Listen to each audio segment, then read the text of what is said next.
The disturbing thing about the way they treated David Miranda was the use of this Terror Act. And there's a little notice section there, section 7, schedule 7, which effectively suspends all the normal checks and balances that you would have if you were arrested in Heathrow car park. So in mainland Britain, if you're carrying journalistic material, you have checks and balances. You can go before a judge, you can argue about the public interest and the public importance of that work. By doing it in this kind of stateless bit of Britain, a port or an airport transit lounge, and calling it terror, they suspend all the normal rules. And I think that is why people have got disturbed by what happened on Sunday. We've just seen Edward Snowden holed up in Moscow Transit Lounge, and I think there's a confusion in law as to where you are when you're in a transit lounge and whether whose laws you're applied to. But the British government about 12, 13 years ago actually created this lawless bit of Britain where anybody can be questioned for up to 9 hours without access to a solicitor, and where all your belongings can be confiscated and there's nothing you can do about it. Well, The Guardian is supporting that action, and we are supporting that in terms of financing it, because David Miranda was acting on behalf of Glenn Greenwald at the time that he was detained. So we support that action, and I think it's a good thing to challenge that law and see exactly why terror and journalism are being elided in this disturbing way.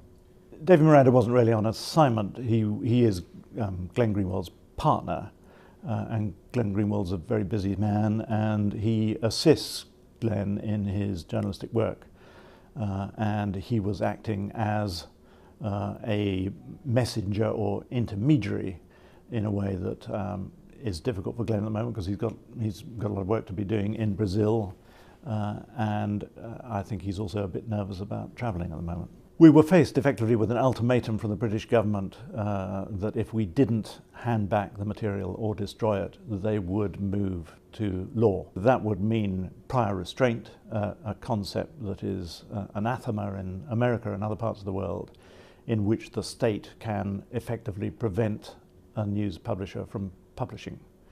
And I didn't want to get into that position. And I also explained to the UK officials we were dealing with that there were other copies already in America and Brazil, so they wouldn't be achieving anything. But once it was obvious that they would be going to law, I would rather destroy the copy than hand it back to them or allow the courts to freeze our reporting. Well, I don't think that we had Snowden's consent to hand the material back, and I didn't want to help the UK authorities know what he had given us. So to me, I was not going to hand it back to the government, and I was happy to destroy it because it was not going to inhibit our reporting. We would simply do it from America and not from London. I think the government were genuinely torn, and to begin with, they were not heavy-handed. They were reasonable conversations. It was a reasonable dialogue. And all I can say is that at some point, something changed, and that switched into a threat of legal action.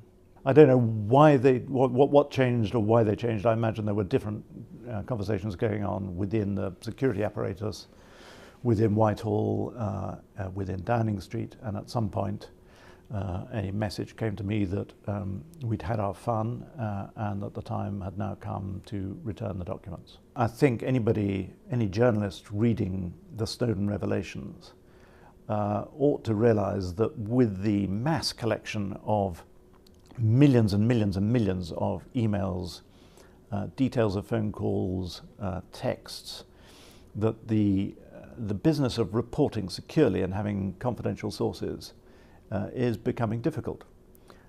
And I think our further revelations will underline that. I mean, obviously this is a much bigger subject than just journalism, and it affects every citizen, but journalists, I think, should be aware of the difficulties they're going to face in the future, because everybody in 2013 leaves a very big digital trail which is very easily accessed.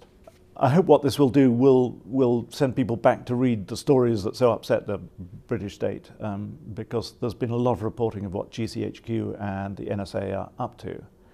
And I think what Snowden is trying to draw attention to is the degree to which we are on a road to total surveillance. We're not there yet. But in these documents, there is the stated ambition to scoop up everything and store it all and to master the internet. This is the language that's being used internally.